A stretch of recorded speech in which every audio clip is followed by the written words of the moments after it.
বিসমিল্লাহির রহমানির রহিম। এই ভিডিওটা গতকালকে করার উদ্দেশ্য ছিল, কিন্তু পারি নাই। আমার আম্মা অসুস্থ ছিল, তাই মনটা খারাপ ছিল, করতে পারি নাই। আমার দীর্ঘদিনের ছোটো ভাই ছাত্রদলের নাইকপুর ইউনিয়ন ছাত্রদলের সভাপতি ফারুক, সে ছেলেটা অনেক থেকে এই 17 বছর আন্দোলন সংগ্রাম ছেলেটা করছে।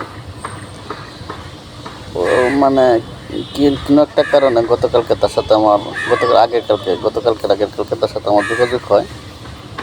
সে দুঃখ প্রকাশ করে বলে, ভাই 17 বছর দলের সাথে ছিলাম, আন্দোলন সংগ্রাম করছি, আপনার সাথে জেলেও কাটলাম, কাশিমপুর, কেরানীগঞ্জ, ঠিক আছে, কিন্তু আমি একটা মিথ্যা মামলা পড়ে গেছি। আমি বললাম, কী মামলা? তখন সে বললো, ভাই আমি এরকম একটা মার্ডার মামলা পড়ে গেছি।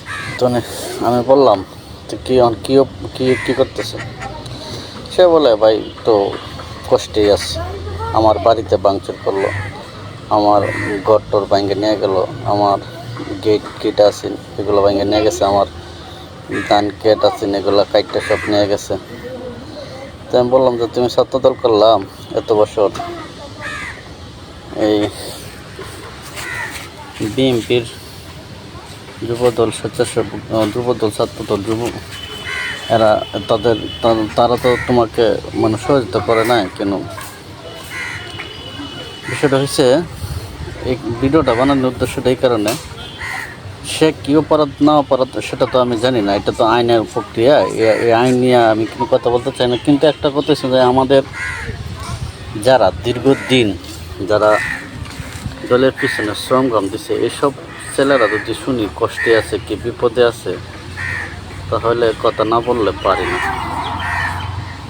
আমি আমার ভিডিওর মাধ্যমে বলতে চাই, আমার লিডার বাড়ি বাংলার রাখাল রাজা আমার প্রিয় মানুষ। আমি সব থেকে যারা মা বাবার পরে যাকে ভালোবাসি সেটা হচ্ছে বাবর ভাই। আমার লাইফে আমার সামনে বাবর ভাইয়ের নামে কেউ বদনাম করে, কি খারাপ ব্যবহার করে আমার সামনে কেউ চাইতে পারে না, আজ পর্যন্ত না। আমি এতটা ভালোবাসি যে আমার লিডারের যতগুলাই কাজ আমি দেখলাম, আমার লাইফে রিচার্জ করে দেখলাম, সবগুলো ভালো। ওনার বাজে কোনো কাজ কিন্তু অপরাধে উনি কোনো সময় আশ্রয় দেয় না। এটা হচ্ছে ওনার একটা ভালো গুণ।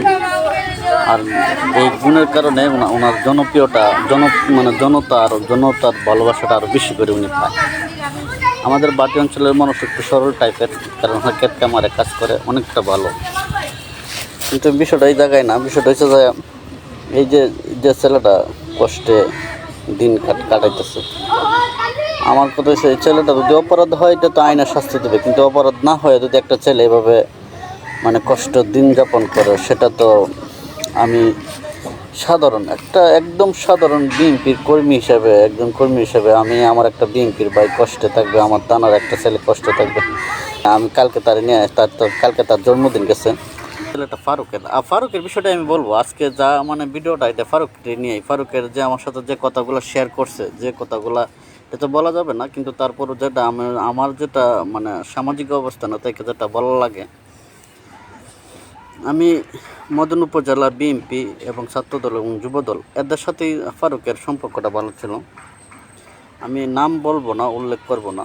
বিষয়টা হচ্ছে, আপনারা যদি যারা দীর্ঘদিন আপনাদের সাথে রাজনীতি করছে, অনেকেই আবার আমাদের মদন উপজেলা গ্রুপিং আছে, A group, B group, C group, কিন্তু মেইন গ্রুপ হয়েছে যে বাবর ভাইয়ের গ্রুপ। যত গ্রুপিং যে গ্রুপিং করেন না কেন, সব কিছুর উদ্যোগ যায় বাবর ভাই ছাড়া আমাদের কোনো অস্তিত্ব নেই, আমাদের কোনো নেই। ঢাকায় আমরা তাকে আমরা জানি, আমরা যখন বলি যে আমরা নেতৃত্ব না, তখন তারা বলে কি তোমরা কি বাবর ভাইয়ের এলাকার লোক, এতে যথেষ্ট এনাফ। অন্য কোনো নেতার নাম এতটা মানুষের লয় না ঢাকায়, যতটুকু বাবর ভাইয়ের লয়। তো এইখানে বাবর ভাই, যারা বাবর ভাইয়ের এলাকার, আমরা বাবর ভাই রাজনীতি করি, এইটাই সোজাই মেইন। কিন্তু একটা ছেলে যখন দুর্দিন আসে, দুর্দিনে বন্ধুর পরিচয়, দুর্দিনেই মানে আপনার মানে মানে সব কিছু, দুর্দিনে যখন মানুষের পাশে থাকে কেউ, সেটা সে যদি প্রকৃত মানুষ হয় সেটা সবসময় মনে রাখবে। আমি আমি আমার আমি আমার মানে যেটা দেখলাম, ফারুক যখন আমরা একসাথে মানে এই কেরানীগঞ্জ থেকে 7 দিন তারপরে কাশিমপুর যখন আসলাম, ফারুকের শরীর একটা শার্ট আর একটা প্যান্ট ছিল। এই ছেলেটা একটা মাস এই দলের জন্য একটা শার্ট একটা প্যান্ট কিনে কাশিমপুর কাটাইছে। তার পিসিতে একটা টাকা ছিল না। আমি আর কেজামাল ভাই প্রায় সময় তার পিসিতে তারে আমরা মানে ইয়া থেকে মাছ কিনে দিতাম। এই আমরা কেজামাল ভাই আমরা কয়েকজন মিললে যারা ইয়ে ছিল তাদেরকে আমরা এই জন্য তো কেরানীগঞ্জ তো কাশিমপুর তো আপনার টাকা চলে না, তখন আমি কাঠ থেকে ওদেরকে আমরা দিতাম।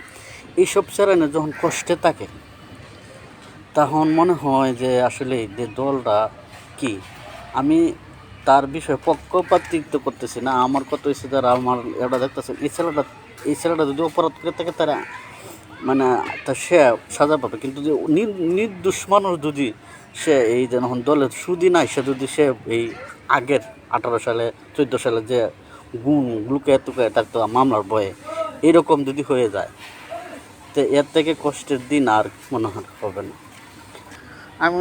আমি বিষয়টা হচ্ছে মানে অন্য জনের বিষয়ে কথা বলতে আমি চাই না কোনো সময়। আমি কোনো সময় গ্রামে থাকি, এলাকায় থাকি, যে কোনো তাই মানে এই যে অন্যজনের বিষয়ে আমি না কমই গলাই। কিন্তু সে আমাকে যে বর্ণনা দিল, এই বর্ণনার মনে হয় যে যে কথাগুলো বলছে মানে আমরা তো ঋণগ্রস্ত, অনেকে গেছে আমাদের কাছে টাকা পয়সা পাই, আমরা দিতে পারি না। কিন্তু মানে আমি আমার লাইফে আল্লাহর কাছে আমি এই জন্য প্রার্থনা করি, 17 বছর দল করছি, কিন্তু আমার যদি 1 টাকা তাহা সত্ত্বেও যেন আমার মৃত্যু না হয়, আমি সবার টাকা পরিশোধ করে আমার মৃত্যু যেন আল্লাহ মানে দেয়। এই জায়গায় আমার আছে, আমি এই জায়গায় একটু আমার এখন আমার একটা কথা, যা আমার সাথে মনে হয় অনেকে মানে যুক্ত হয়েছেন, যারা যুক্ত হয়েছেন সবাই ভিডিওটা শেয়ার করবেন। ফারুক ছেলেটা আমার এত মানে হ্যাঁ এত ভদ্র।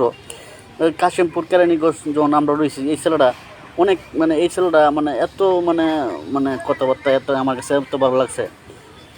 এই 1-1.5 মাস পরে দিয়ে এই ছেলেটা এক কাপড়ে মানে একটা গামছা পিনতে এই দলের জন্য সে পুরা এই 1 মাস এভাবে রয়েছে। আমার দেখা সত্ত্বেও এরকম যারা আছে এরকমভাবে রয়েছে। তার পিছিয়ে যে টাকা নাই, এই নাই সেই নাই, কোনোদিন সে কেউর কাছে, আমাদের কাছে টাকা আছে, আমাদের পিছিয়ে কেজামাল ভাইয়ের কাছে টাকা ছিল। এই আমার সাথে আমার একটা বন্ধু ছিল ছাত্রদলের রুমান, হ্যাঁ মাস্টার মানুষ, সে তো করে আমার সাথে করে, আমরা একসাথে সবসময় গোসল করলে একসাথে, করলে একসাথে। তাদের কাছে সে কোনোদিন বলে নাই। আমি একদিনকে ডাইকে আইন না বলছে, এই ফারুক, হ্যাঁ সে ভাই আল্লাহ যেটা দিচ্ছে সেটা সত্যি, কারণ কিছু নাই তো আমার কাছে। তো এইসব ছেলেরা যখন এরান্তরে আপনার দলের জন্য জেল কাটছে, এরা অন্য কিছুর জন্য জেল কাটে নাই। আমরা যারা জেল কাটছে, আমরা যারা করছি, আমাদের যারা স্থানীয় রাজনীতি যারা করে, এরা গ্রুপিং রাজনীতি করা শুরু করে দিচ্ছে মদন উপজেলা। কীরকম যে এর সাথে রাজনীতি করে, আমার কাছে আসে নাই, হ্যাঁ সে বিএনপি করলেও ওকে চাপায় রাখতে চায়। কিন্তু যে গ্রুপিং রাজনীতিটা বাদ দিয়ে আপনার এটা চিন্তা করবে, এই ছেলেটা দীর্ঘদিন বিএনপির সাথে রয়েছে। অমুকের রাজনীতি করে হুমুকের রাজনীতি করে হুমের সাথে, তাও অন্তরে বাবার ভাই রাজনীতিকটাই করছে, বিএনপি রাজনীতিকটাই করছে, আওয়ামী লীগের সাথে তার যুক্ত হয় নাই। তা আমার কথার উদ্দেশ্যগুলো এটাই, যারা বিএনপির সাথে রয়েছে, বাবার ভাই রাজনীতি করছে, তারেক রহমান রাজনীতি করছে, এইসব চ্যানেলটা আপনারা একটু যদি করেন তা মনে হয় দলের জন্য ভালো হবে। আগামী নেতৃত্ব আপনারাই তো মানে মদন উপজেলায় আপনারা নেতৃত্ব দিবেন, আপনারাই মদন চালাবেন, আমরা তো মনে করেন আপনাদের পাশেই থাকবো। কিন্তু তেগিদের যারা এই মানে কষ্ট হইতেছে, অন্য যদি মিথ্যা মামলায় এইসব সেখানে নির্যাতিত হয়, তে ভবিষ্যতে আরও মানে আমাদের মতন এই ফারুকের মতন এই অমুকের মতন সেরাইন মানে রাজনীতিকদের থেকে কমই আসবে। ঠিক আছে, ফারুকের মতন একটা ছেলে আসলে এরকম নির্যাতিত আমার ভাবতেও অবাক লাগে। কালকে সবাই ফারুককে নিয়ে ফেসবুকে অনেকে পোস্ট করছে। আমি বলতেছি যে আমি ফেসবুকে না করে আমি সরাসরি লাইফে যাই, মানে সরাসরি অনলাইনে আমি এই বিষয়টা নিয়ে কথা বলবো। আমার কথা হচ্ছে যে জিনিসটা, একটা মানুষ যদি নির্দোষ থাকে, নির্দোষ মানুষটাকে হয়রানি করাটা এটা অন্তরে আপনার একদম খারাপ জিনিস। আমাদের যারা মানে বিএনপি রাজনীতি করে, যারা করে, এরা যদি একটু এই জিনিসটার প্রতি একটু খেয়াল দেয়, ছেলেটার প্রতি একটু খেয়াল দেয় যে বাবুর ভাইয়ের কাছে বলে যে মানে তা বাবুর ভাইয়ের মানে কথা বললেই মানে হয়ে যাবে। কিন্তু দেখা যাচ্ছে আমরা এমন একটা পর্যায়ে আছি, আমরা এমন একটা নেতা যে আমাদের কথা একবার কইলে আর একবার হ্যাঁ হ্যাঁ কইয়া পরে আর মনে রাখে না। ঠিক আছে, একটু গুরুত্ব দেন যে কোনো। আমার এই লাইফে মানুষের বিপদ থাকে না, বিপদ তুলি আল্লাহ কিনোভাবে উদ্ধার করবেই।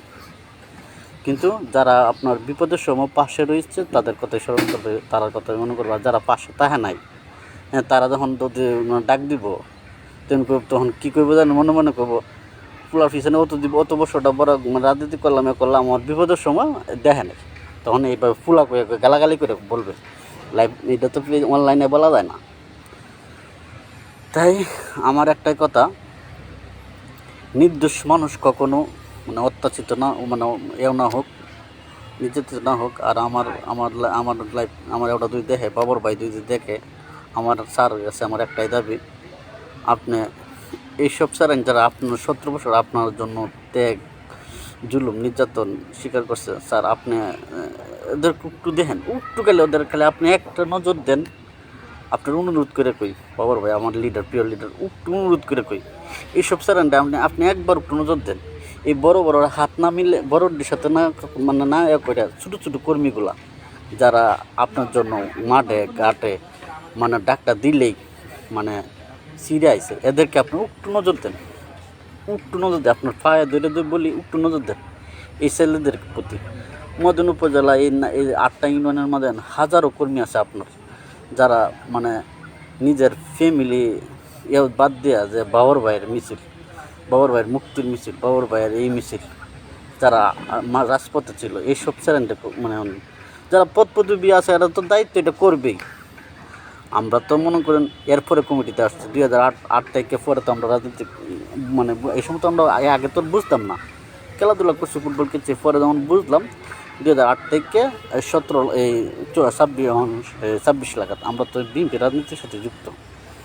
মানে দিলের মধ্যে মানে কফি নিচ্ছে যে আমার বাড়ির, আমি ছাত্রদল সভাপতি অবস্থায় আমার বাড়িগুলা ব্যাঙ্গে নিয়ে গেছে, এটা নিয়ে গেছে, আমার অপরাধ। আমি নাইম ভাই, আমি আমার সত্যি কথা ভেবেছি, আমার অপরাধ ভাই, আমি ছাত্রদল করছি বিদায় দেয় আমার অপরাধ। আমি সিনিয়র অনেক নেতারা কাছে ফোন দিচ্ছি, ভাই আমার নামে মামলা করতেছে, আপনারা একটু দেখেন। এরা কিছু তোর নামে মামলা হবে না, নিশ্চিত থাক, মামলা হয়েছে। পরে ভাই করতেছে, ভাই আমার বাড়িঘর ব্যাঙ্গে নিয়ে যেতেছে, এটা একটু দেখেন। কয় তোর বাড়িঘর ভাঙতে পারবে না, এটা ব্যাঙ্গে নিয়ে গেছে, এইভাবে বলছে। আমার ভাই কইছে যে ছাত্রদলের অনেক নেতারা বলছে, ভাই আমার ধান ক্ষেতগুলো তো মানে কাটতে পারতেছে না, এই ধানগুলা ক্ষেতগুলো বলে কাটতে নিয়ে গেছে। আমার কত হয়েছে, সে অপরাধী, তার অপরাধের শাস্তি সে যদি অপরাধ করে থাকে সেটা সে পাবে। এই জন্য তার বাড়ি ঘরে, তার মা বাবার, তার ধানকে, তার এই ঘর বাড়ি ভাঙ্গে নিয়ে যাবে। এটা তো মানে তাহলে তো অপরাধ আর অপরাধ দুটো সমান হয়ে গেল। আমি অপরাধ করছি, এই জন্য আমার অপরাধের শাস্তি কি আমার মা পাবে? আমার এই যে বাড়িঘর বাংলি আমার অপরাধের শাস্তি মিটে যাবে? এটা তো মিটবে না। আপনারা যারা ছাত্রদল করেন, যারা আপনারা যুবদল করেন, যারা করেন, এইসব চ্যালেঞ্জে আপনারা খেলবেন। বিশেষ করে আমি ছাত্রদলের আমাদের বর্তমান রানিং কমিটি, যুবদলের রানিং কমিটি যারা আছেন, আপনার নাম বলবো না, এরা অন্তরি ফারুককে চিনেন। এরা ফারুক কেডা, এরা ফারুকের কী পরিচয়, ফারুক আপনাদের জন্য কি করছে না করছে, ফারুক প্রোগ্রাম করছে কিনা, যা ফারুক জেল কাটছে কিনা 18 সালে, বা ফারুক জেল কাটছে কিনা, এই মানে মামলা কয়টা গেছে, এটা আপনারা জানেন। ফারুকের বিস্তারিত আমার বলতে হবে না, আপনারা যারা এই বিষয়টা এটা জানেন। কিন্তু ফারুককে আমার কতক্ষণই ভালো লাগছে এই কাশিমপুরে, তার সাথে আমার এতটা আগে সম্পর্ক ছিল না। কাশিমপুরে এই ছেলেটার ব্যবহারে আমার মানে অনেকটা মুগ্ধ করছে। এই যে শামীম ভাইরা ছিল আর একটা মানে সেক্টরে 2 নম্বরে নাই ছিল। আর আমরা কেজামাল ভাই, রুমান, নাইটপুরে আরও কয়েকজন আমরা ছিলাম কাশিমপুরে। আমরা তো 2 মাস ছিলাম। 2 মাসের ভিতরে আমার যত মানে স্যালারি, কিছু কিছু স্যালারি আমাদের ফারুককে আমার ভালো লাগছে, ঠিক আছে। ফারুক একদিন আগে বলতেছে, ভাই আমার তো এই কাশিমপুরে বলতেছে, ভাই আমার তো চুলটি ভাই লাম্ব হয়েছে, তো কাটানোর নাই, টাকা নাই, আমার তো পিসিতে টাকা নেই। আমি কিছু যাতে চুল কাটলে তৈরি আপনার টাকা চলে না, হ্যাঁ পিসি কাট দিলে এক প্যাকেট সিগারেট দেয়, সিগারেট দিয়ে চুল কাটাইতে হয়, সেলু মানে বাহিরে বয়ে থাকে। তো এর উদার মনের বিদায় এখন তো যে কোনো জিনিস সেভাবে বলছে। আর আপনারা যারা ফারুকের চিনেন, ফারুকের বিষয়ে আমার তাই কান্নারা ভালো ছিলেন। আমি তো বেশি দিন ফারুকের সাথে চলাফেরা করি না, ছোটো ভাই আমার কাশিমপুরের শুধু তার সাথেই পরিচয়। এর আগে হাই হ্যালো সম্পর্ক ছিল আমার আমার কতটাই জায়গায় যে একটা ছেলে বিনা অপরাধে কি যে কোনো যাবে যেন মানে বিএনপি ছেলেরা কিন্তু নির্যাতিত না হয়। ভাই অনুরোধ আপনাদের কাছে, আপনারা যারা এটা দেখতেছেন ভিডিওটা শেয়ার করবেন, আমার লিডার বাবর ভাইয়ের কাছে পৌঁছায় দেবেন। আমি চাই আমার কোনো ছাত্রদল, যুবদল, স্বেচ্ছাসেবক দলের কোনো কর্মী মানে কোনো ছেলে যদি অন্যায়ভাবে আবারও আওয়ামী লীগের আমলের মতন মামলায় পড়ে যায়, এর থেকে কষ্টের আর কিছু নেই। আমি আজকের একটা ভিডিও দেখছি, এক মানে যুবদলের নাটোরের না কোয়ানের যুবদলের মানে 2014 সালের মামলায় রেফে তারা গ্রেপ্তার করছে। তার বউ যে 10 মিনিট বক্তব্য দিল যে আমার জামার নামে 22টা মামলা ছিল এর এই সময়। তা আমরা বিএনপি করে কী পেয়েছি? এই বউয়ের কথাগুলো শুনে 2টা সন্তান নিয়ে আমার এখনও চোখের পানিটা মানে আমি দিয়ে রাখতে পারিনি। যে 17 বছর বড় নির্যাতিত হওয়ার পরও এখন বিএনপি সরকার ক্ষমতায়, এখনও যদি এই বিএনপির পোলাপান নির্যাতিত হয়, হ্যাঁ এর থেকে দুঃখের বিষয় আর কিছু নেই। এটার থেকে নির্লজ্জ কাজ, এর থেকে লজ্জার কাজ আর কিছু নেই। এখনও যদি আমরা আপনাদের কাছে এই আশাটা না করতে পারি যে আমরা, হ্যাঁ এর থেকে আর কিছু বলার নেই। অনেক কথাই অনেকের কাছে ভালো নাও লাগতে পারে, হ্যাঁ সবার কাছে যে ভালো লাগবে এমন কোনো তো কথা না, আর সবার কাছে যে খারাপ লাগবে এমন কোনো কথা না। আর আমি তো খারাপ কথা কিছুটা বলিও না, যদি বললে থাকি সবাই মাফ করবেন। আর আপনাদের কাছে একটাই দাবি, যারা 17 বছর যারা আপনাদের পাশে রয়েছে, যারা এই মানে আন্দোলন সংগ্রাম করছে, এদেরকে আপনারা আবারও বলতেছে এদেরকে একটু দেখেন। সবাই ভালো থাকবেন। আসসালামু আলাইকুম। ভুল হইলে মাফ করে দিন।